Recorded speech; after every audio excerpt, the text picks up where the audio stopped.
Good morning to the entire Brokers Playbook community. This is Simeon Papalias, and I'm extremely pleased to bring on today's guest, Mr. Paul Germanese. Paul, welcome to Brokers Playbook, pal. Thank you for having me. Big fan and an absolute honor to be here right now. Well, I couldn't be happier to have you on because you have a lot to share. We've spoken a couple of times before this recording. And there's quite a bit to unpack. And what I want to do this morning is get straight to business and really kind of establish why I believe people should really focus and pay attention to what you've done. Because not only have you established a successful practice, you've kind of put Windsor on the map. You're out of Windsor, Ontario. I know because I run an investment-focused real estate practice. I know how many clients of mine have been inquiring and transacting in Windsor, and I wouldn't be surprised to find out that you may be behind half of those transactions. Mm-hmm. So I want to hear all about your story. How did you start out, Paul? Where did you start? How did this journey become what it became? You know, when I started out, I came from the restaurant business, worked in an Italian restaurant for many years, and a good friend of mine there, his father was a broker, and we're at his house one Christmas, and we're having a couple of drinks, and I'm in my early 20s, and left there. Next thing you know, I was getting licensed. Different era of real estate back then, but I got licensed. I got in. I was working in the restaurant. I was part time, and it was 07, 08, 09 around that era. Again, I'm from Windsor. We got hit the hardest. We got hit really, really hard back then. I mean, we're an automotive sector down here, and that's the market that I learned real estate in. Though, so I learned. Maybe just to put into perspective for our younger brethren and sistren, I think it's very important to describe that era. I got into business the exact same time you did. This is my 16th year practicing, going on 17. So we're literally in at the same time. 07, 08, 09, we're talking about the financial collapse south of the border. We're talking about a changing technology, a global technology phenomenon as the iPhone started coming to be, BlackBerry's dying, like all the old guard was falling apart. And there was a lot of volatility, maybe just very similar to what's happening today with different descriptors. Tell me about what you saw in 07, 08. Because Windsor, as you said, is an automotive city with Detroit being right next to it. And we're literally a bridge away from plant to plant. And people go out of business. GM is getting bailed out. What was the feeling on the street? What was that mood like in the market? People thought I was crazy when I got my real estate license back then. But I'm so thankful that that's the market that I learned in. Again, I was younger. I was in my early mid-20s. I was a buyer's agent, like most agents are when they start out. I would go show houses and be the first agent in on a Saturday. I was showing 60 to 80 houses a week. I was one of the youngest agents in my market. So everybody was just, my vibe was attracting my tribe. I had all my first-time home buyers coming. I'd go show houses. I'd be the first one in. Copper missing, no kitchens, egg coils out of furnaces. Like it was the wild, wild west. And I wouldn't see a single person on all of these showings. I don't think people understood. Half of them were foreclosures. It was sad. Yes, then we bordered Detroit. Detroit is the first city ever in America to claim bankruptcy. This is the era of Kwame Kilpatrick. Do some research on that. It's just absolute mayhem out there. But I learned how to work, and I learned how to operate in that market, in a down market. My mind still operates as if that market's going to come back at any time. Right now, we're going through a little bit of a market shift here. My mind automatically knows where to go and how to work. When COVID started, same thing. And I think that's more of a life mantra, not so much a business strategy. Meaning, when you've seen the world when it's down, you don't unsee that, and you appreciate the up days far more than you would otherwise. You know what? It's yeah. The name of your team, just for the record, because I want you to say it right. What is the name of your team? So it's AW4U, the real estate group. That's AW, the number 4, the letter U, the real estate group. And that just stands for always working for you. And again, that came up me in the shower, just thinking, the hot water's hot and I'm just in my zone in there. And, I was like, how do I explain to people fuck, how do I just be like, I What work do for you you. stand for? I have your best interest in mind. It's all about you. How can I get this across? I want to scream it at the top of a mountain. And it just started with always working for you. I'm always working for you, to the point where, I'd be out and I'd buy somebody a drink or something, like, oh yeah, always working for you, eh? And it just transcended over everything in my life, and that's just what we're known for. So I think I'm trying to link and be able for our audience to resonate. When you go through a tough market or a tough time, it doesn't matter what it is. If your guiding principle is always working for you, which means you're a man of service. You didn't say, I'm the number one agent, follow me because I'm the number one agent. Nobody gives a crap if you're number one or number two. People want to know they're going to be taken care of. If you can display that, because the other thing is, people are like, oh no, a down market. Down market, up market, we're brokers. We're the ham in the sandwich. We're not on the one side or the other. Whether it's prices come down, prices go up, people need to transact real estate. And we're there to represent them fairly. We're there to represent their interests first, beyond anything else. So if every broker could just understand that if the market goes down, that doesn't mean your business goes down, bud. That means the value of the transaction may have shifted. The frequency of your transactions may have shifted, but you're still there to do the same job you were doing yesterday. Always working for you is your mantra. And this is why, even if you see a shift in the market, it just reminds you of how important it is to be of that service. Shifts create opportunity as well, right? There's two sides of every transaction. There's a buyer side and there's a seller side. I mean, these interest rates going up, the profits are tight as it begins with. That's going to shift some investors out or to a different market, but it's also going to create what we need most down here in Windsor. And again, I always want to be Windsor focused here. Everybody forgets about us down here, man. Everybody forgets about us. Ontario stops at Windsor. We've got. I think we've got the stat is. Oh, sorry about that. No worries. Sorry, everybody forgets about us down here, but the stat is I think we've got 2 or 3 extra weeks of summer down here because our weather's so nice. It was in the 80s on the weekend. It was fantastic. But it creates opportunity. Every shift in the market creates opportunity. If the investors exit, then guess who gets to re-enter the market? The buyers that we lost, which was that first-time single-income home buyer. They may have an opportunity back at the market. So I always look at what kind of trends are you seeing? Just not to derail the mindset conversation that I want to have, but just quickly touch on: have you seen a shift in prices already? We've seen a shift, so I can feel a shift in the market immediately because I'm primarily a listing agent. So I can feel my showings. I mean, the amount of people we had down here from the GTA in February, March, or January, February, March. My phone I'd get 70 calls a day on listings just from GTA agents. Very frustrating market to work in. I miss them though because they brought a lot of offers. They brought a lot of people down here. They've exited our market for the time being because I think opportunity is being presented in their own market again. I'm seeing so my number of showings is down. We have 20, 30 offers on every showing, on every listing. My offers are down as well. I'm at that 3 to 7 range now. My values have stayed the same though. So the inventory, the inventory is starting to stack up. Windsor's got a multi-billion-dollar battery plant that was just announced 3 weeks ago. Huge. We've got Amazon. Huge. I watched the Doug Ford announcement live. That was massive. It's massive for Ontario, let alone Windsor. That's right here in our backyard.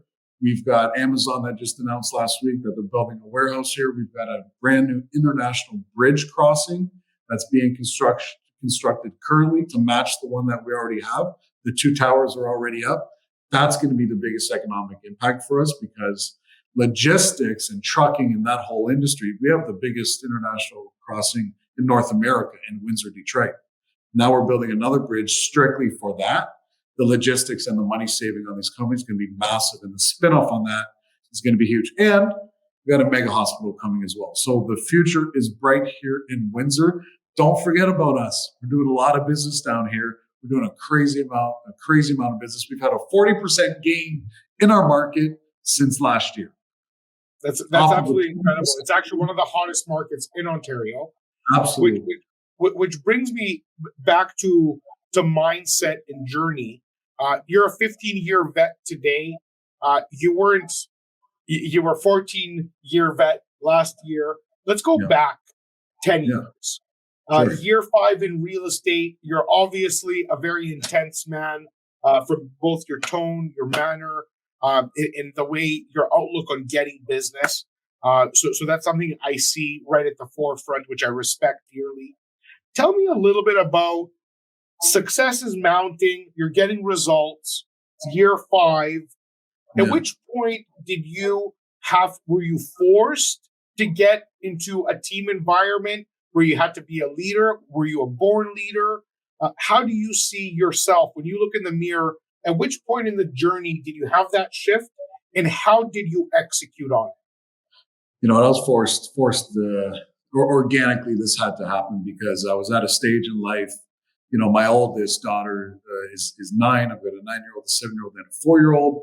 And as the children started coming, my career started to elevate, and I just wanted to get home to them, and I didn't want to become a slave to the business or didn't want to continue to be a slave to the business, which I was. I was 100% a slave. I love when a lot of new agents entering the market right now, and I just love when they say, I get to make my own schedule. I get to make my own hours. It's the cutest thing, isn't it? I said, absolutely, you can. That's the beauty of it. But if you're successful, your time is gone. This is a time game, real estate. Real estate is a time game. That's all we want. And it's a game of leverage, right?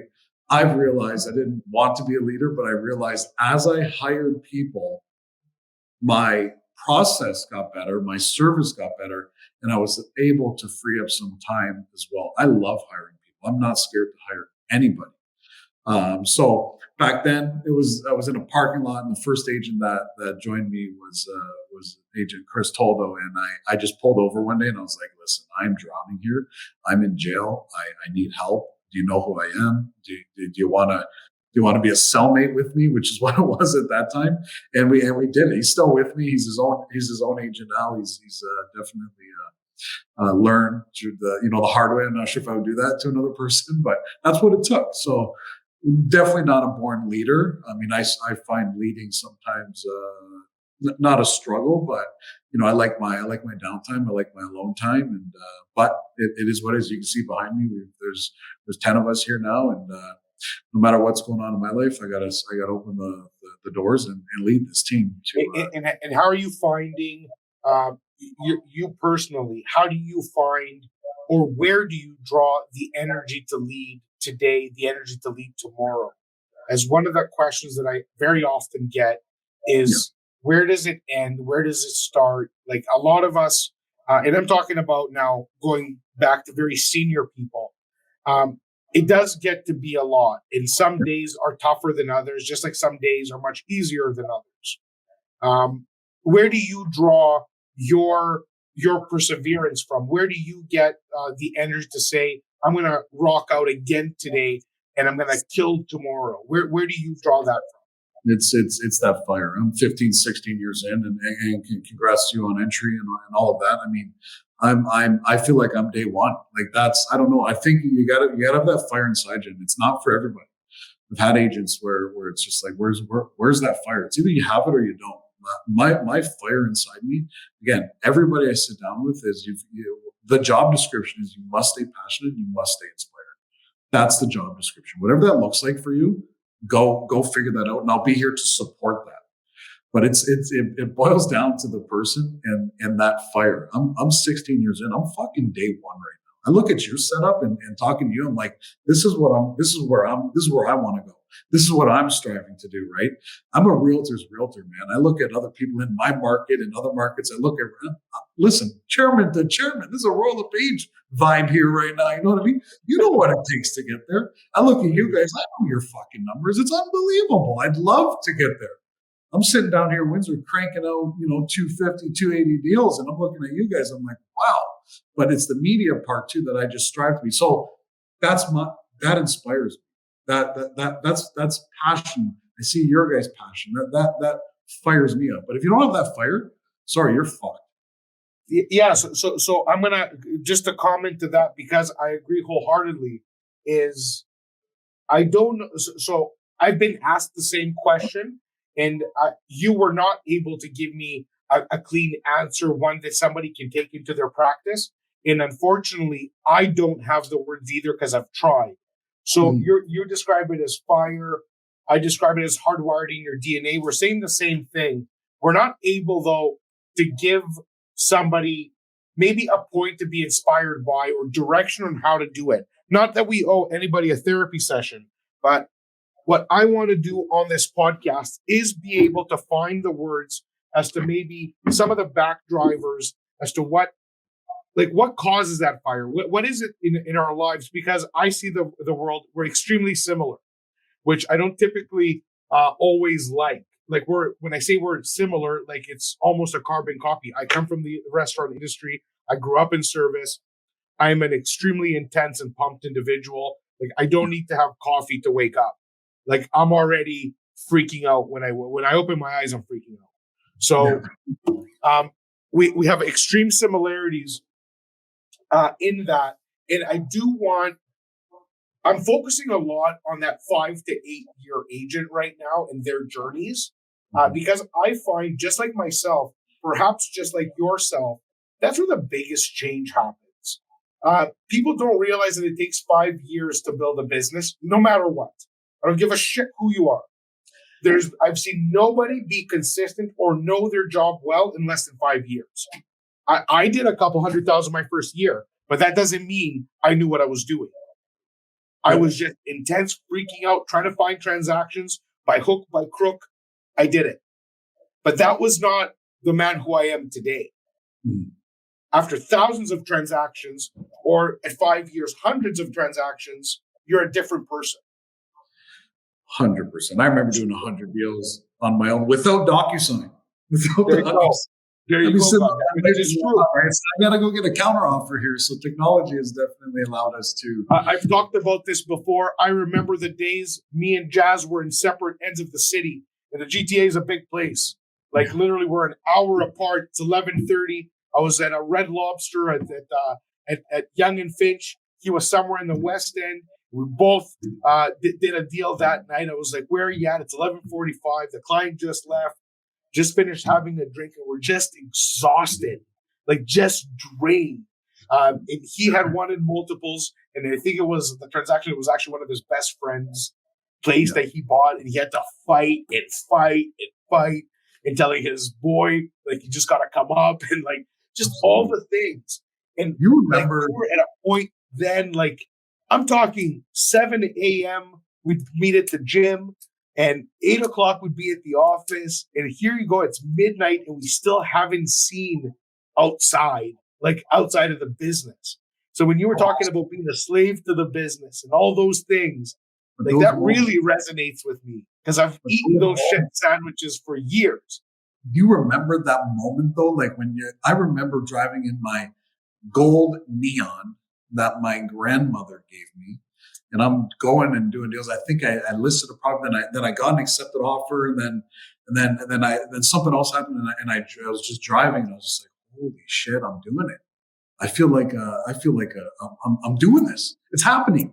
Holy shit, it's happening. I feel I'm not faking it anymore. Like I'm actually serving people, and I've got a pipeline here and all that stuff. So it's always about that journey. I'll never stop, and I'll never be satisfied. It's just the way that I'm built. I'll never be satisfied. Like I can have massive projects on the horizon, and we get them done, and I'll be happy for a fucking hour, and then I'm on to the next. You can have a great next, baby. I can have a great month, and then it's just like, okay, but my eyes are already on next month. I mean, there's so much noise out there too with other realtors right now, and social media. My algorithms like feeding me all the real estate and this, that, a record price here, record price there. Of course, it's a record price. It's a record market. So you won't get any of that BS from us.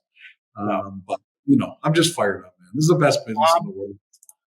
let's go back to some advice. I want to know, when you hire somebody on, you're on Brokers Playbook today. We have an incredible audience of knowledge thirsty brokers, very respectful brokers who want to take. And I've begged them to take all they can because it's going to be their duty to give back once they implement some of the strategies. Tell me about your service mindset.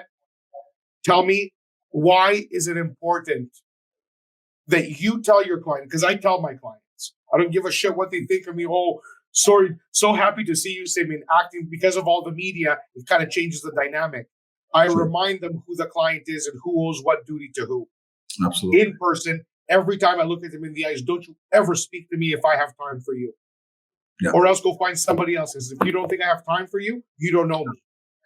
The worst thing someone can say to you, and you can probably agree with this, or if they start a text with "sorry to bother you," and my response always is, I can't even look at it. When I sit down with everybody, I say, "Listen, this is always working for you. You're my boss. The quicker you can understand that I work for you, the better this will go. So treat me that way." Right? So we tell, like, obviously you do the same, but like it's the first thing I get out of the way is reset the balance of the scales, which has to be all in their favor. Not a balanced relationship. There's no balance here. I'm looking to earn $30,000, $40,000, $50,000 in the next few days, weeks, or months. Who the hell do you think you are? Yeah. So anyways, tell me, how does one take that in? So business, let's say I'm in business 7 years. Paul, what can you give me that I can implement today from a service perspective? What do I do to my next client? What do I say? So first of all, I think it starts with the people that you surround yourself with, right? If we're talking, if you're a single agent, I think the first thing that you do is you hire somebody to help you service those clients. Again, if you're opening up a restaurant, you're not going to be the dishwasher, the hostess, the chef, and the waiter, and the concierge of that business. But yet in real estate, we decide to do that all the time. One of a coach I had in the past told me that, and it just really, really resonated with me, maybe because I'm from the restaurant business. But if you want to truly serve people, it's going to take a team at some point. That 5 to 7 year agent, if you haven't hired yet, you're going to have to 100%. I couldn't imagine how better service I was able to give people with help. Because again, you get to that point where you become a slave to the business. And my appointments were, I got 20 minutes here. I got 20 minutes here before I got to go present this offer, before I got to go do that. That's terrible service. But I realized what was happening because I lost one client because I was doing that. And that was one way too many for me. And I hired the next day. So if you truly want to be of service to somebody, obviously your intentions and your mindset and has to always be about the client. I call myself your favorite bartender. I'm going to overserve you, right? I'm going to go there time and time again. I'm going to go the extra mile because, and again, not to use these cliches, but I love them. There's no traffic when you go that extra mile. But hiring people and leveraging the $20 an hour job stuff was the biggest game changer, I think. So I'm going to go super practical. What are the duties you gave your first hire? What came off your plate instantly? So it was booking all the showings, loading all my listing paperwork, FinTrack. I think it's all non-revenue related activity. Absolutely. Non-revenue related activity. So absolutely. I think because I do want to get to close, and I think we've shared a tremendous amount of energy, if anything. There's no way you're going to hear this story and not be pumped. And there's no way that I'm going to tell every single person listening, if they want a piece of you, to reach out to you to all your socials, because we're going to be sharing them all. And that's the culture of Brokers Playbook is collaboration, meaning as a host, it is your duty, Paul. It is your actual duty to, if somebody reaches out to you, to help them. Not that you wouldn't anyways, but as I said, like if you're a 5-year, a 2-year, a 1-year brand new agent, you're here to take. There's nothing you can give me, boy. Yeah. But you're here to take. But remember to give back when you got it. because there is no other way to elevate each other, to inspire each other, but to give back. And the successful ones always, and why is that the successful ones are always open books and always willing to give back? Because they know that the small percentage of people that actually implement what they're saying will find great success, and there'll be a benefit to the real estate industry. Again, I'm a realtor's realtor. I love awesome real estate. I love awesome real estate agents. I love awesome real estate teams, but I really hate shitty ones too. Right. But to give back, and if people actually implement what you're going to tell them, it just creates a better for the industry, which is changing right now, there's a lot of agents out there. We need really good agents. Well, I'll repeat that because it was a lot of fun.